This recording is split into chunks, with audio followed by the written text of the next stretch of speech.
So, it is my pleasure to introduce our scholar this afternoon. I mentioned that there's very few hats in the Jewish world that Jackie Menter hasn't worn. She is a woman of many talents, musically in so many other ways, but most of all, there is a wealth of compassion and the pursuit of what is just and right. And she's been my teacher for the last 8 years, and I'm really excited for her to be able to share with us sort of the state of sort of refugees both worldwide, what's changing because of climate, which we don't think about, even though maybe we do, but there's that piece. And also, I asked her to talk a little bit about, since she's been knee-deep in working with refugee communities, what's changed in the last 6 years as a piece of this, too. So anyway, Dr. Menter. Not a doctor. Disclaimer. Thank you so much, Rabbi Marcia. Can you all hear me? Okay, I have this microphone, so you should all be able to hear me. So thank you for coming this afternoon to hear about refugees. And I read an email newsletter yesterday and discovered I was also speaking about climate change, which I wasn't aware of. But so I am going to speak a little bit about climate change and its effect on refugees. But it's just going to be a little portion of today's presentation, because honestly, any one of the things that Rabbi Marcia said I would be speaking on could be like a 2-hour talk in and of themselves. So if you're super, super interested, I can come back, or I can send an expert on climate change and refugees, whatever you guys like. Okay, so great. I am the executive director of the Orange County Jewish Coalition for Refugees. We started in 2018. And in addition to that, I also work with HIAS, which some of you may remember, Hebrew Immigration Aid Society. It's the oldest refugee resettlement agency in the United States, and it's the only Jewish refugee resettlement agency. And my role with HIAS is as a consultant to volunteers who form welcome circles and help resettle refugees. So I will talk about that as well. Great. Okay, so I'm going to be talking a lot about numbers and countries and statistics. And before I get into that, I just wanted to show the faces of real people who are refugees. And some of these people, except for the photo, the second one on the top of Menter, I took all of these photos, and they're either from refugees, mostly, yes, all Syrian, on a Greek island where I volunteered several times. And then some of them are photos of refugees that OCJCR has worked with here in Orange County. Okay, so just to give you an idea of the world refugee crisis and the situation, these are a lot of numbers. So I'll try to make it as interesting as possible and share what these numbers mean. So there are 101 million. These numbers are as of June 2022. So that's almost a year ago. And I cite the sources, but almost all of the sources come from UNHCR, which is the United Nations High Commission on Refugees. So 101 million as of almost a year ago. It's it's an unimaginable number. And these are people who have been displaced from their homes. IDPs are internally displaced people, so they are not technically refugees, but they've had to flee from their home, and they are still in their own country. So, for instance, Syria has millions of people who cannot go back to their homes. They've been destroyed, and they're living in refugee camps or somewhere else in Syria. And there are situations like that in many other countries in the world. So most of the displaced people in this world are IDPs, 60-something million. Refugees are the next highest number, and over 26 million. Refugees, it's a complicated distinction between refugees and asylum seekers. It takes a long time to really understand the difference, and it means something a little different in some countries than it means here. But refugees have fled their homes, and they are now in another country. But they are not settled. They don't have a durable solution. They are living in refugee camps, or they may be living in a city where they may be in a country like Turkey or Greece or Jordan, or Lebanon, where there are millions of Syrian refugees, where they don't get any money, any benefits. They have to work on under the table, get bad wages, and everything's more expensive. Okay, so around the world, there's some 26 million refugees. The refugee number, the middle one, is, so all the refugees are counted in one sort of category except for Palestinians, because they fall under UNRWA, United Nations Relief Work Agency, and they don't fall under UNHCR.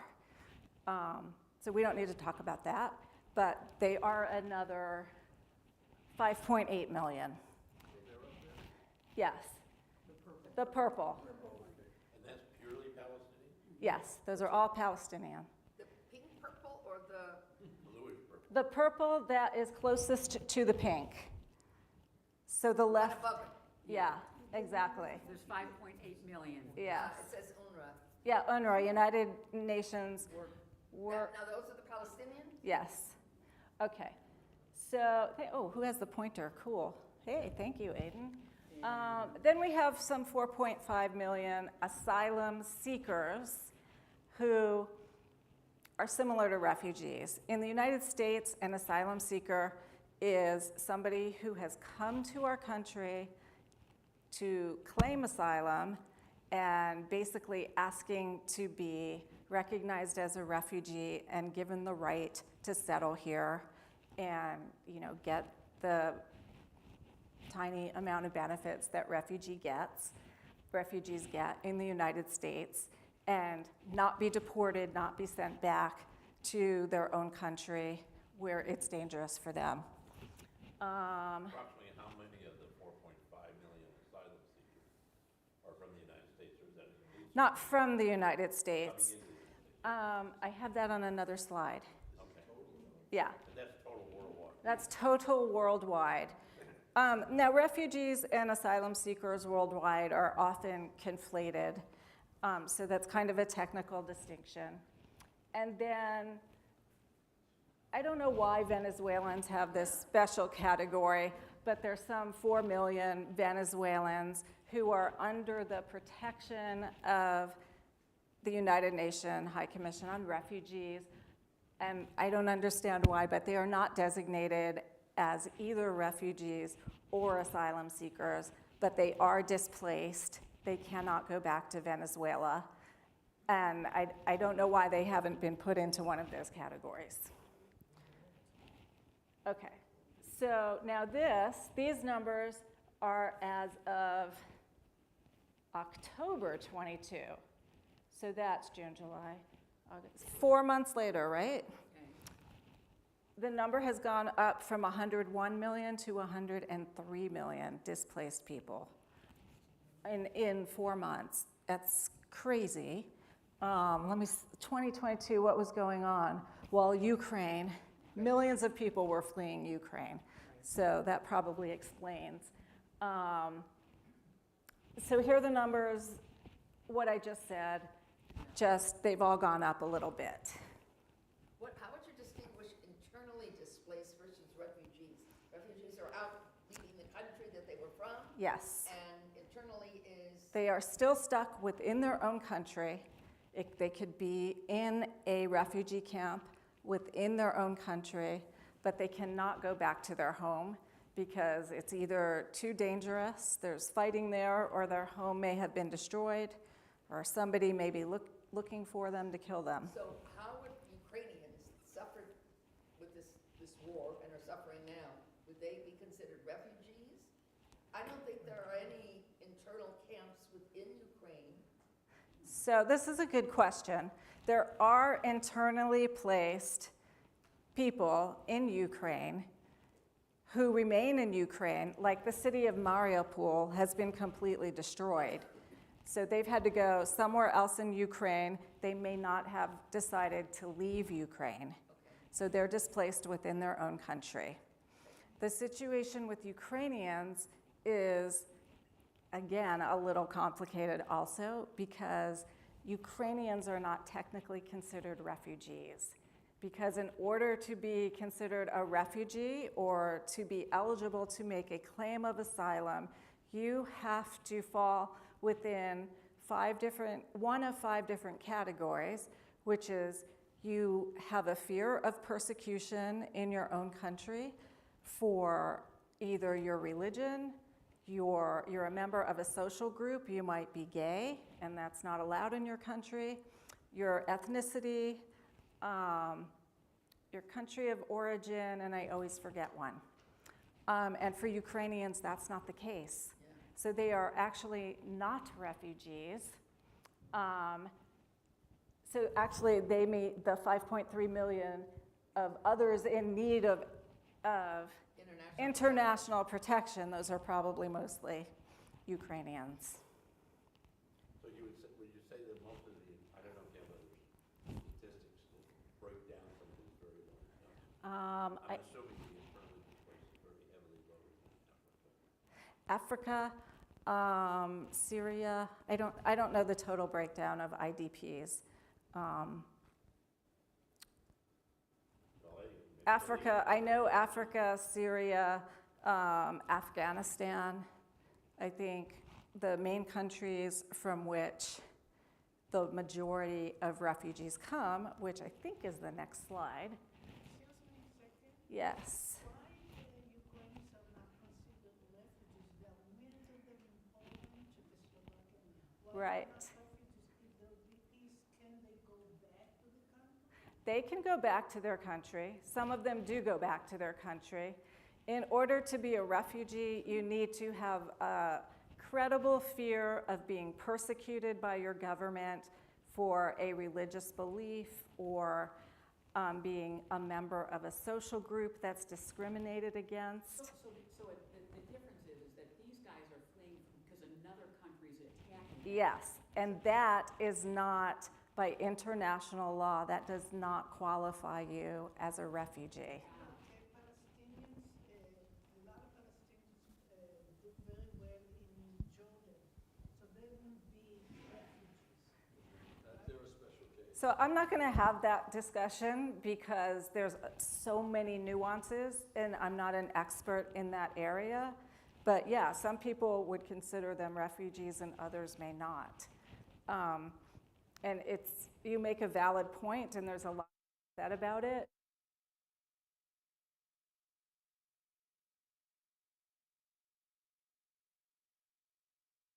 My mic went off.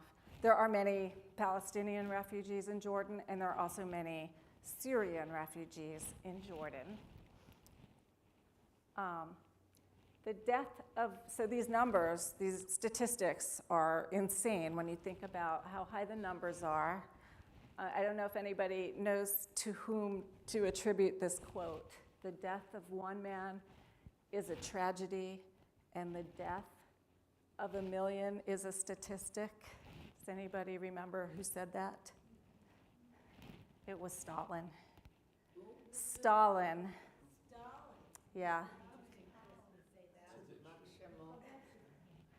Stalin, who murdered millions of his own countrymen. But he got that part right. When you're talking about 103 million displaced people, it's like too many to comprehend. It's a statistic. But what that means, in terms we can better understand, is that 1 in every 78 people has been on Earth, has been forced to flee from their home. And that's, I think, when you think about it that way, that's pretty frightening, pretty significant.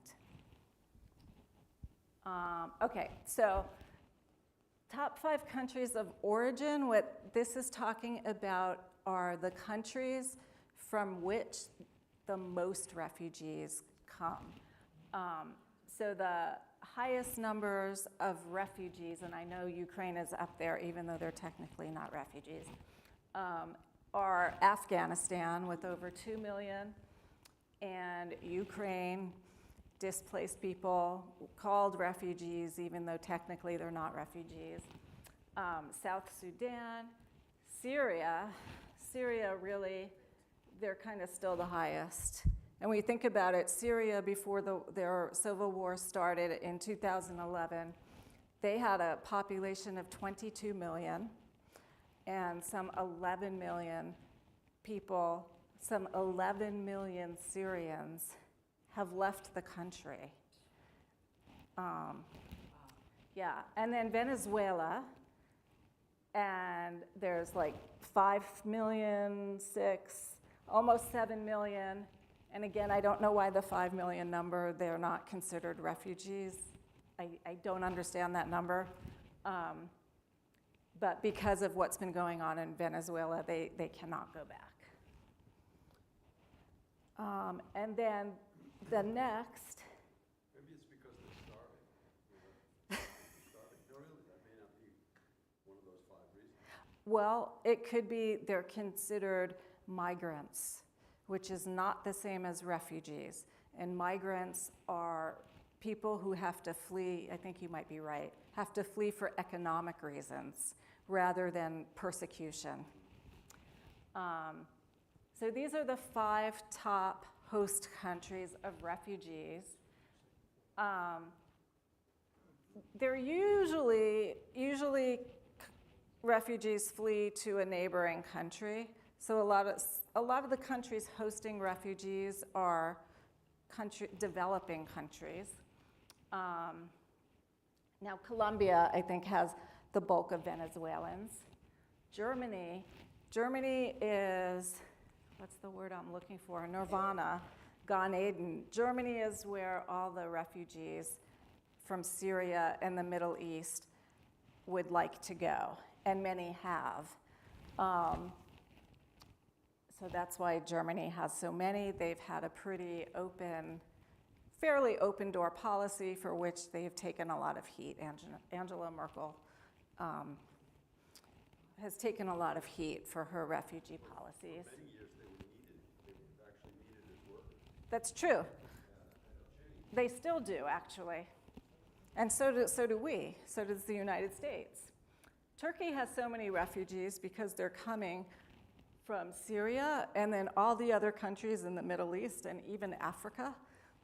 They get to the Middle East and then they come up through Turkey, and Turkey borders the EU with primarily Greece and then Bulgaria, which I'm not sure if they're EU, but it's a way to get into the EU. Yeah, So, they are.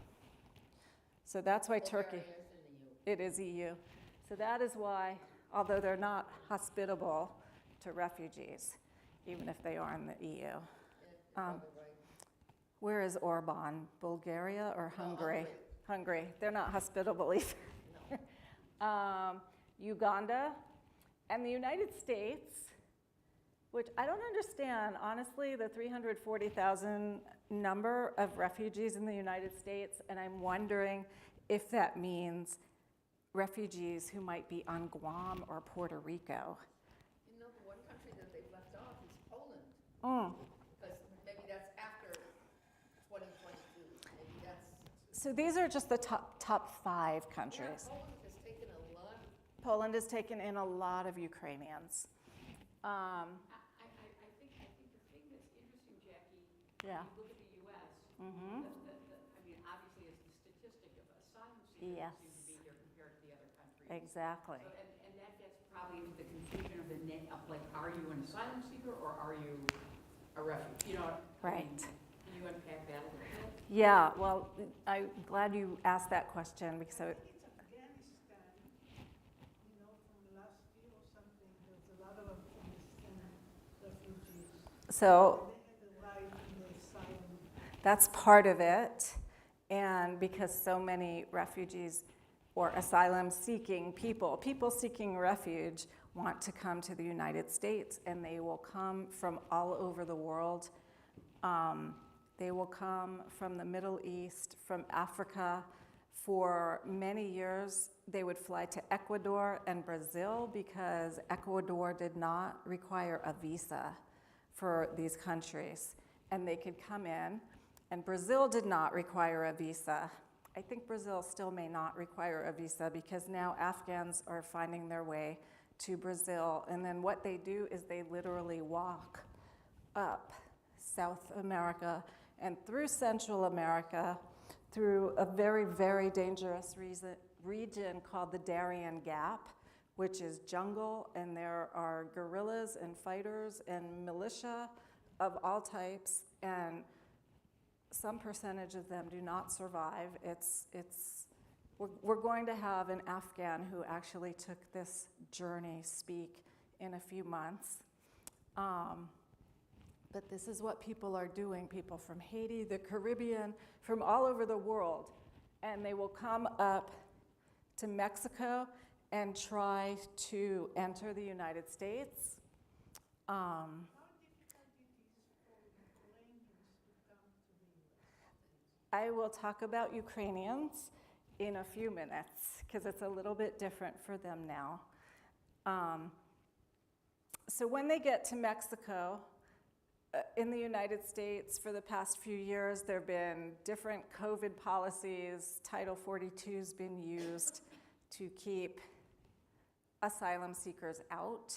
Title 42 is actually a federal health code legislation. And the CDC said this is not a reasonable policy. There's no reason to keep these people out based on COVID, but we did. There were other policies that returned asylum seekers into Mexico, and they were supposed to apply for asylum from without the United States. None of these programs, it doesn't work.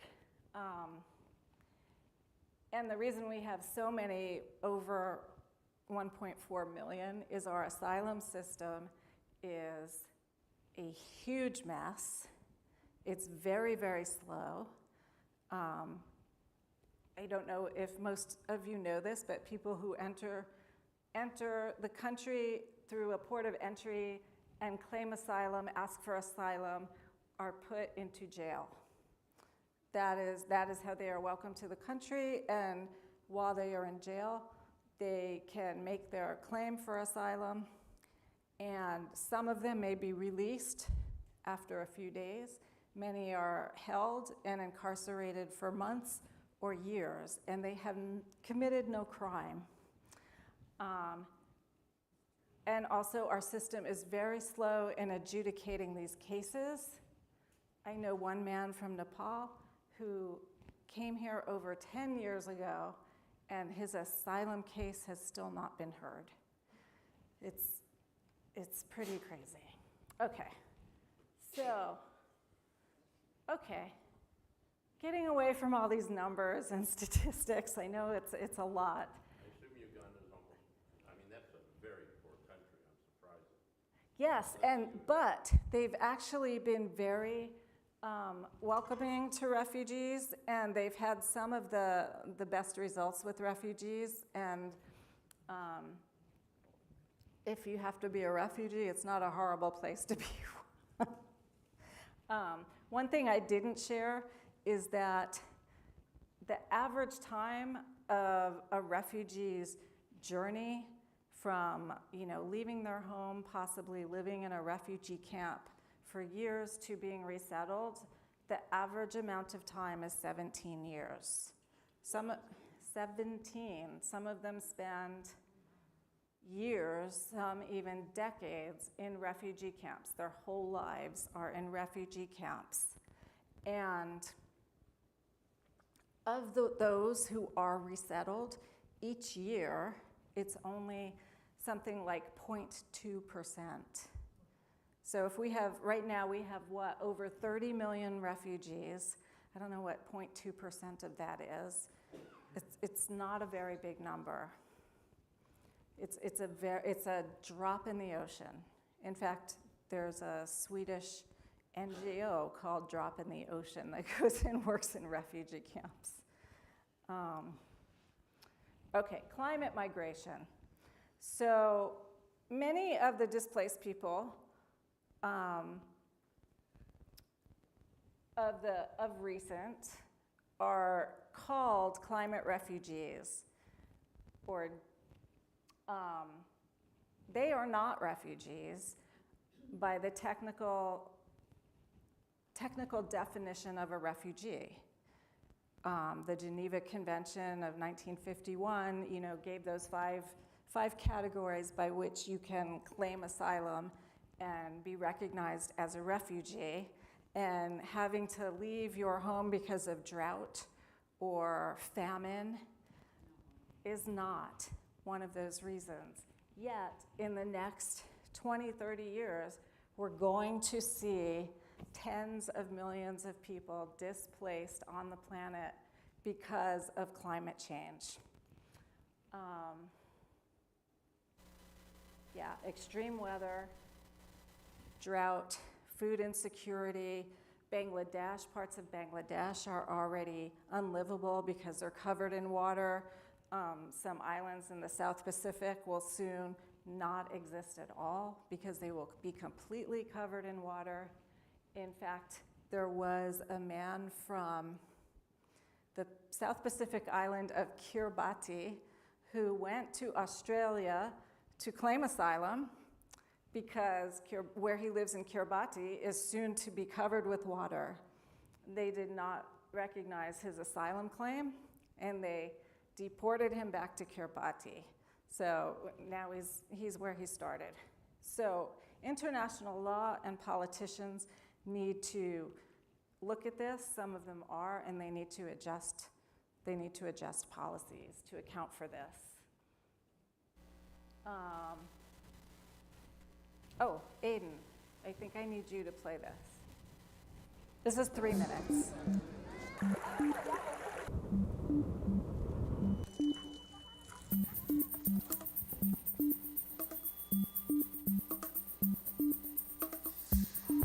The science is clear. We're seeing an increase in desertification. We're seeing an increase in rising sea levels. This is causing more challenges for people to survive. People will be forced to move. There will be increasing tensions. There will be increasing conflict. And unfortunately, we're likely to see an increase in numbers of people forcibly displaced. 84% of the world's refugees are located in developing countries. And these are the countries which are likely to be most impacted by the adverse impacts of climate change. So we either wait for these situations to occur and for people to move, or we have become increasingly proactive. While climate refugees does not exist under international law, it does capture the sense of urgency and vulnerability of populations and the need to act on those people, on behalf of those people who have been forced to flee. It's not possible to truly pin down the number of people displaced by climate. Climate alone does not displace people on its own, but what it is doing is it's reinforcing underlying vulnerabilities. It's creating increased competition over resources. It's leading to stresses in relation to intercommunal tensions. It's leading to challenges on livelihoods around the world. And we've already seen this in a number of locations, whether it be in the Sahel, where you've had conflict between farmers and herders over a lack of access to water or competition over land. We're also seeing it in the dry corridor in Central America. We have an accountability, a responsibility to be doing more to enhance preparedness, protection, support adaptation, not only for those people who are already displaced, but those people who are going to be made increasingly vulnerable in the future. If we know the impact of climate change is real, and if we know that there's going to be tens of millions of people made more vulnerable, then we need to be stepping up our game. The most important thing is to be working with the communities, with the governments on the ground, so that our activities are not running parallel, but we are supporting them. It's also important that we work with development agencies, because in the end, when we're dealing with climate change, when we're looking to support preparedness and adaptation, we have to be doing it at scale.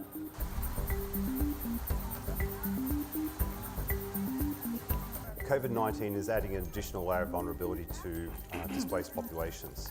Those areas often already have quite weak health systems, and those health systems are under additional pressure. Likewise, refugees, host communities are often in very precarious situations as far as socioeconomic conditions. They often have weak social safety nets, income can be very sporadic. We need to be having the same level of ambition, the same level of solidarity towards addressing climate change as what we're seeing in relation to COVID. And as has been previously said, unfortunately with climate change you can't have put on a mask and there's no vaccine for it. So we need to be taking an even more serious approach to it.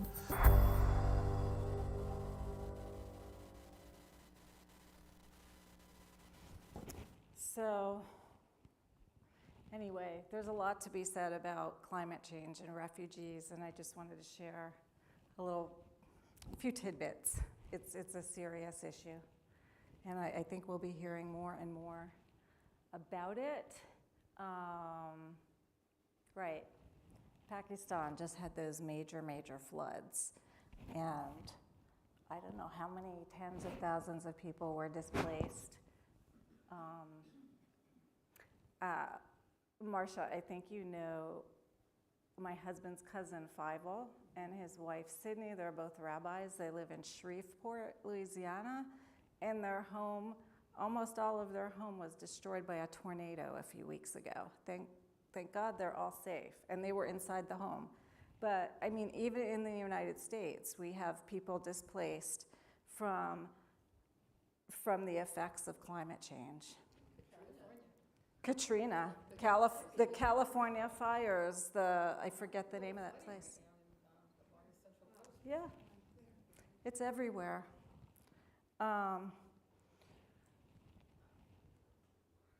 So yeah, the numbers are going to multiply.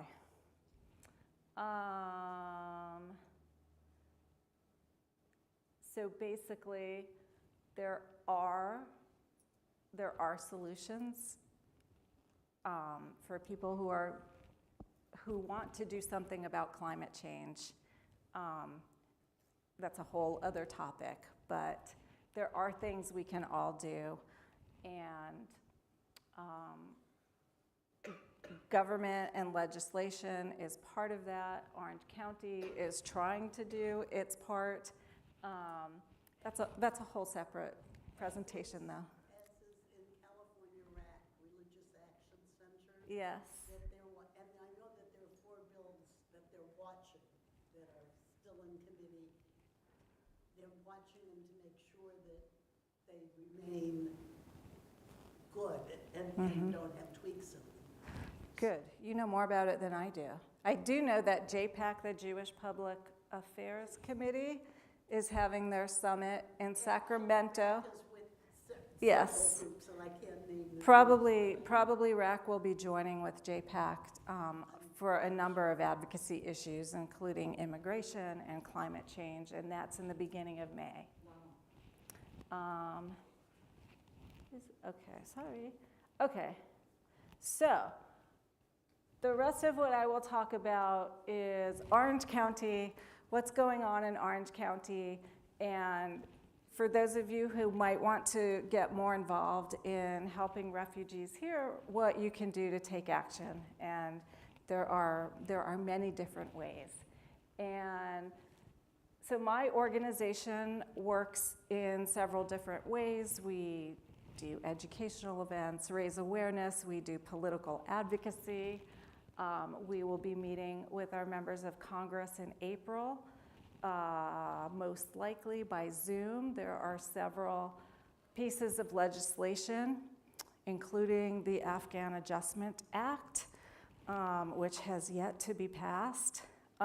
President Biden has proposed a new rule that amounts to an asylum ban to keep people, again, from coming in the border.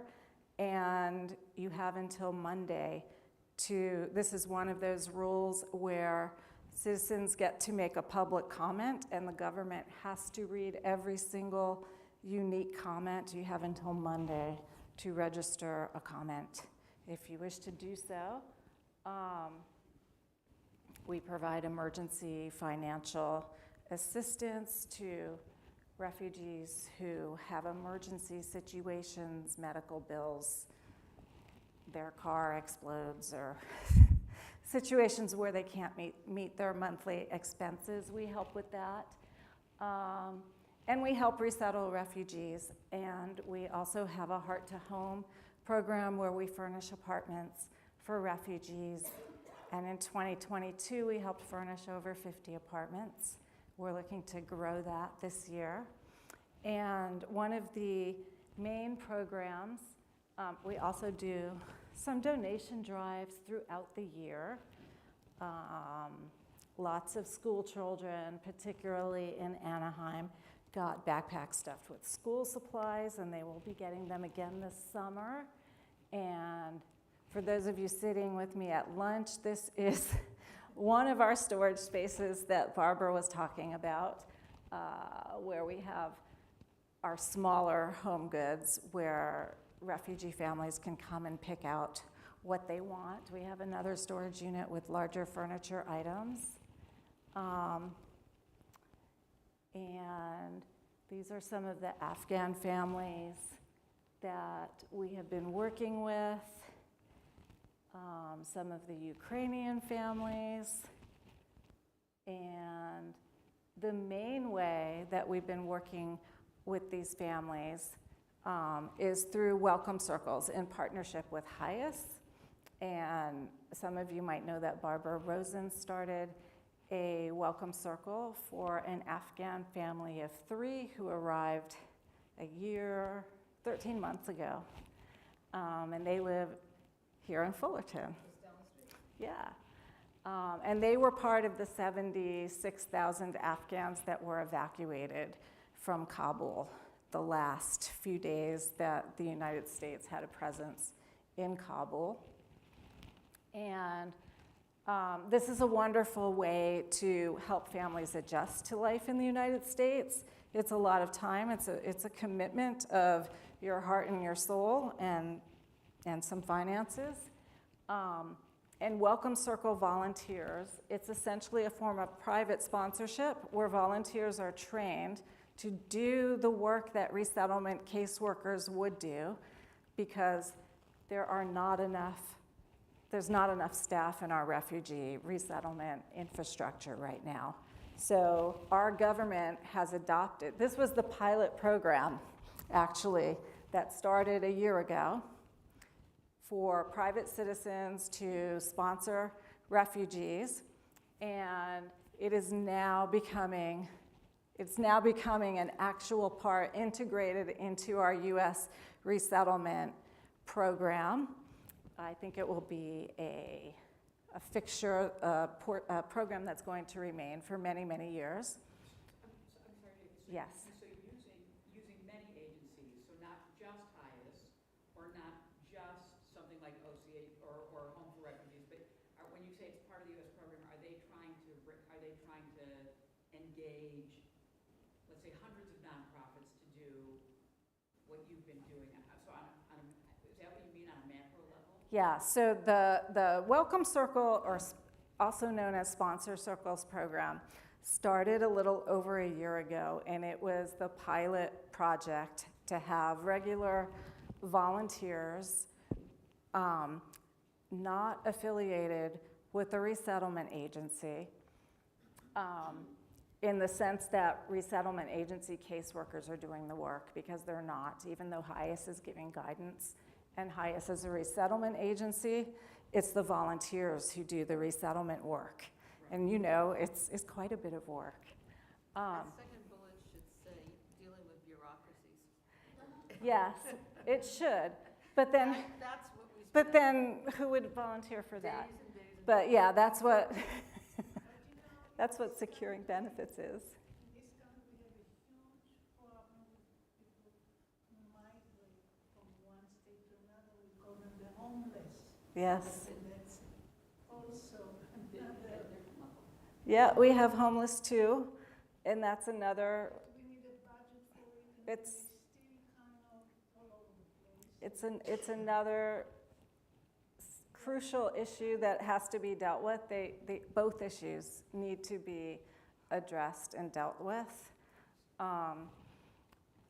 So the volunteers who help resettle these refugee families do all of these things and more, and the minimum commitment to volunteer is 6 months, although most welcome circles continue well beyond 6 months. They develop strong relationships with their families. And I really loved Rabbi Daniel Levine's Devar this morning, where he was talking about Yikra and the Aleph and Karov, if it's Yakar or Karav, which means to bring close, and that it's relating Karav to Korban, which is a sacrifice, and the sacrifice that you make in developing relationships.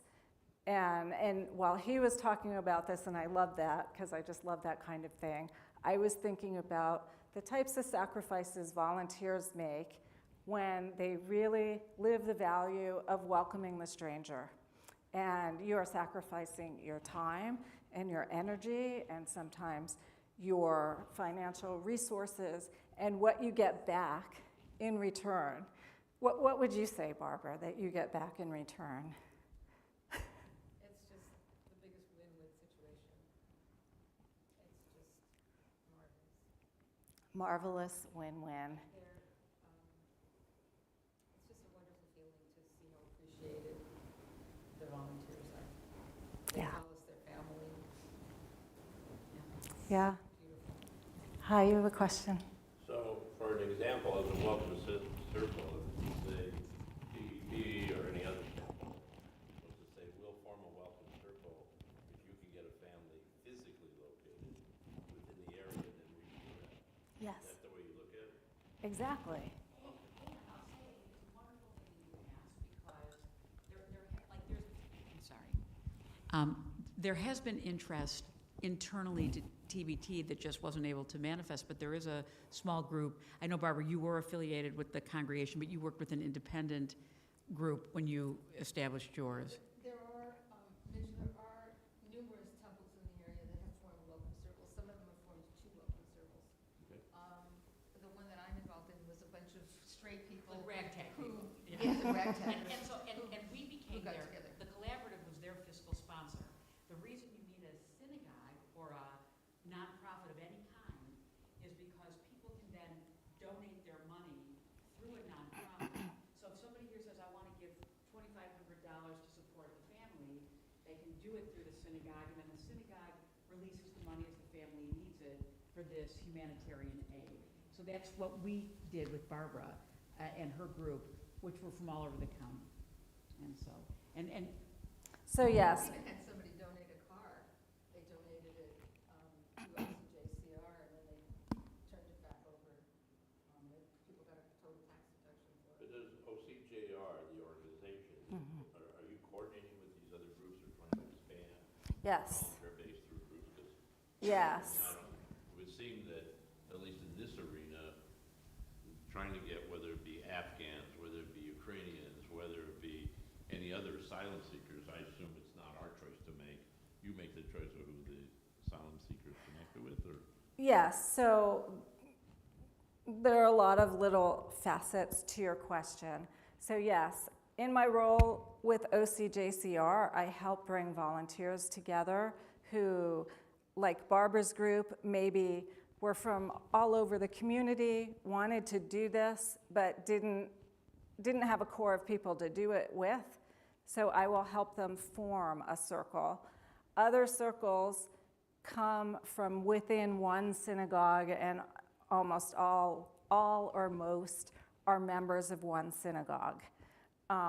So the Collaborative had a welcome circle, CBI has a welcome circle, University now has 3 welcome circles, Shir Hamalot has a welcome circle, Temple Beth El has a welcome circle, And I'll also say, and some Long Beach groups have welcome circles. and did Temple Beth David act as a fiscal sponsor for a welcome circle, but they didn't actually have their own welcome circle? Exactly. Temple Beth David is fiscal sponsor for a group that is similar to Barbara's, in that they were just people from all over the community from many different synagogues.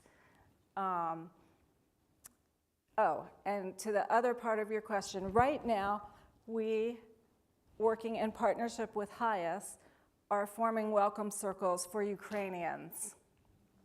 And if there's a family in Orange County that I know about that really needs the support and help of a welcome circle, I can match a new circle with that family. If I don't know a family, then HIAS has a database of Ukrainians that a circle can be matched with.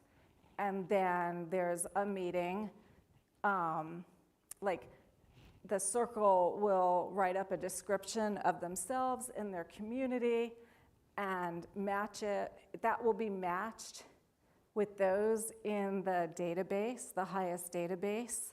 And say a family of 4 wants to come to California and your circle wants to welcome a family of 4, a shidduch can be made. But it will be actually the family, the Ukrainian family, who will decide to say yes or no. I have a question. Yes. I have a back house. I haven't rented it for 5 years.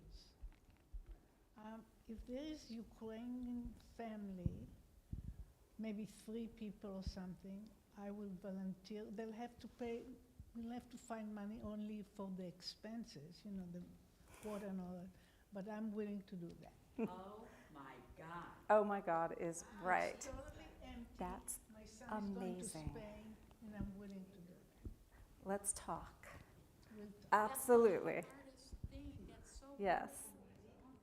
Thank you for offering that. Talking about Ukrainians. Yes. Chakma Ukraine, okay? The Afghans feel bad. The Afghans feel bad. Just won't tell them. I would like to have the homeless, but it's a different area. Yes. All the volunteers need to be background checked, and the Ukrainians also, because they're being given entry into the United States, they are vetted and background checked as well. For me, it would be temporarily until the government will take care of the rest, or they'll find a job. But temporarily, I will do. What is your name? Nitsa. Nitsa? And you guys can speak in It's Hebrew. totally empty. Yofi. It's a very beautiful place, Okay. and my heart is broken with what's going on. I mean, so if I can help in a small way. בטח, נדבר, תודה. Okay. Let's finish up here. Okay, so again, ways to volunteer. If the commitment of a welcome circle is too much for you, or you'd like to offer ancillary support to a core group of welcome circle volunteers, there are many different ways. Again, there's political advocacy is one way to get involved. You can, of course, donate money, and you can also donate new and gently used household items that we distribute to newcomer families. We also need volunteers like your son, Mitch, who helps us move furniture and makes deliveries to these families and brings furniture that they need for their new apartments.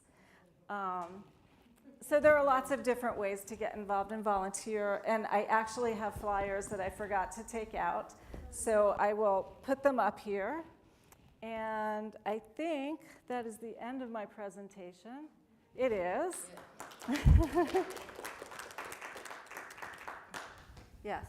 My curiosity on the volunteer side, I understand the other side, advocacy and giving things, but on the volunteer side, you said 6 months commitment.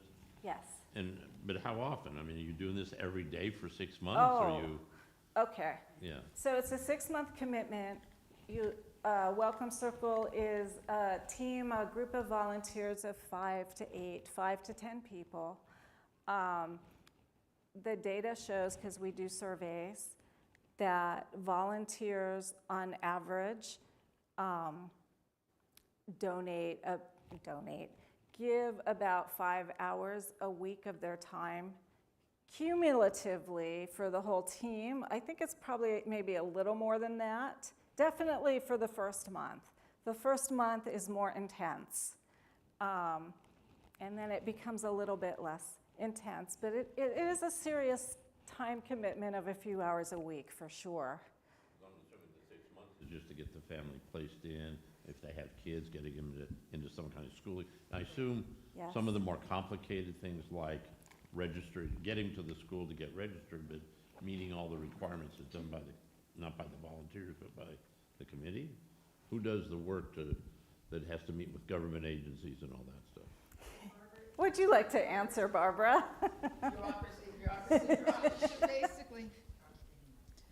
Basically, in order to be accepted, you have to come up with a work plan ahead of time. You have to agree to, we had to raise $25,000 to be approved, which many people in this room donated to, thank you very much. And then you have to come up with a work plan for everything that they tell you you're going to need to help with, which means finding them a place to live, stocking the refrigerator, filling the place with furniture, all of this before they arrive. And when they arrive, starting to help them just to learn the community, to find their way around the markets, the libraries, the parks, the schools.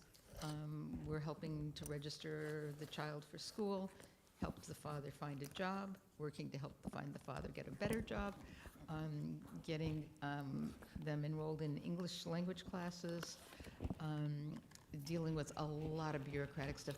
The Afghan families and presumably the Ukrainians get a lot of government benefits when they come.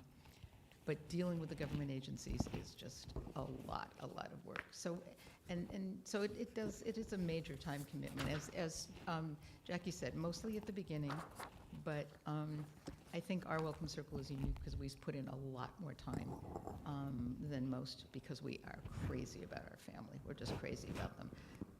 They are our family now, and we have them for every major holiday, and we take them for a lot of just fun activities because we really are crazy about them. So it's just a matter of, as Jackie says, the first few months are the hardest, but depending on how much you really care and want to help, it can go on for a long time and be very time consuming, and a lot of lost sleep. I lose a lot of sleep. Some volunteers lose sleep. Yeah. And you're not totally alone It's so in doing worthwhile. all of It is this. so worthwhile, I'm telling you. And, we just, one of the first things that our Afghan family asked us when they came here, first of all, was, they didn't understand why a bunch of Jewish people would be helping them. And we explained that our families were all refugees and somebody had to help them.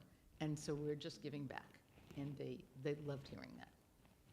Just a little bit of time that I spent with you on the phone to identify an appropriate school.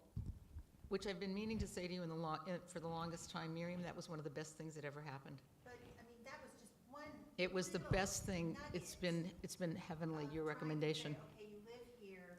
I know actually, did Genevieve leave? That was the family I had suggested to you because they lived close by for a babysitter. Oh. But then to identify that maybe the Montessori school would be, because Yeah. ECLC didn't work out, the schlep up the hill would not have worked so well. Yeah. So, and just, that was just maybe a half hour to an hour And it was so beneficial, I can't tell you. Yeah. Finding housing is the biggest issue because housing in this area is so expensive. And we have an angel, that's all I can say. We have an absolute angel living down the hill who is giving them the place for probably less than what she is spending for their utilities. And it's walking distance to Cal State Fullerton. She could be making 6 times as much in rent as they're paying her, easily 6 times. We're just very, very fortunate. Very lucky. Also, you're not entirely alone in this endeavor because the hat that I wear with HIAS is to be a liaison to the local welcome circles and assist you with any challenges you come up with, any troubleshoot challenges, issues, something you may not know, a resource you need to find, things like that.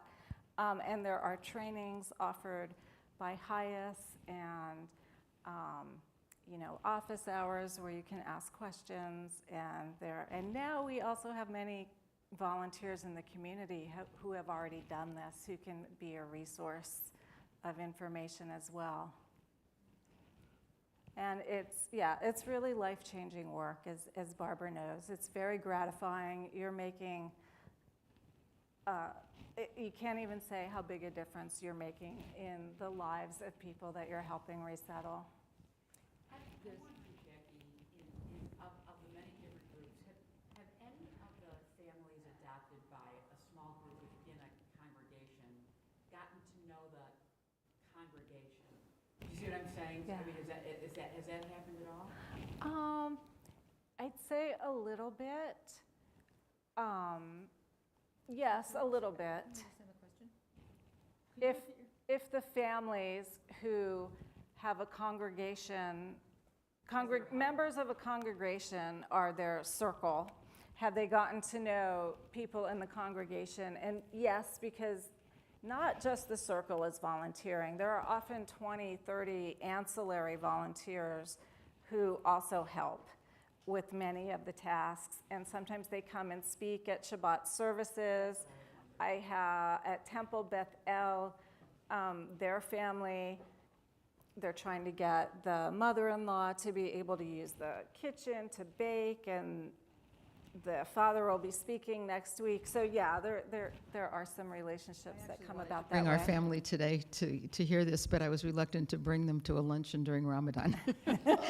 But Nikki, our wonderful woman, spent last Sunday morning at Temple Beth Shalom doing mitzvah meals, and they have been to many of we've had Shabbat dinners with them and shared all of that. And I would like to just give a shout out to the group that used to be housed here, the Fullerton United Universalist Unitarian. They have a whole group. It's their Mitzvah Corps program. They don't call it that. But their people have been wonderful about helping in many, many ways. Teaching, they have a woman who's giving Nikki driving lessons. She's an experienced driving ed teacher. And a lot of donations of toys and books and money and helping out with a lot of things. And they've been wonderful. That whole group has been just really terrific. So, first of all, that's great to hear, Barbara. And what I think is nice also, Mitch, is that because this congregation in many ways is so much like a family, that if you end up adopting a family as a group, I think it wouldn't just be something that's an adjunct piece of the congregation. It could be something that the congregation could share. Mm-hmm. That's all. Yeah. And that's what we found too, right? Yeah, Barbara's not part of our group. She didn't mean to be, but she is. Yeah.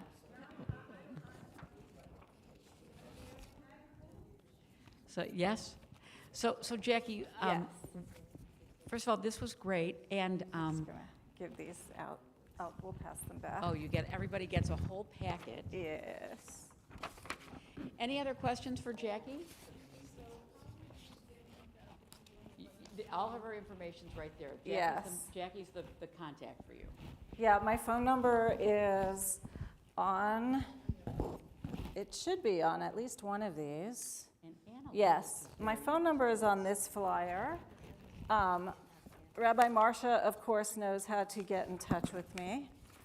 And Barbara knows how to get in touch with me. And Nitza, I'll talk with you now. I think Ann Livitz is. Ann Livitz wanted to start a welcome circle and didn't, because I think the Ukrainian she was sponsoring ended up not coming. So she may be working with somebody else now, I don't know. Yes, we are.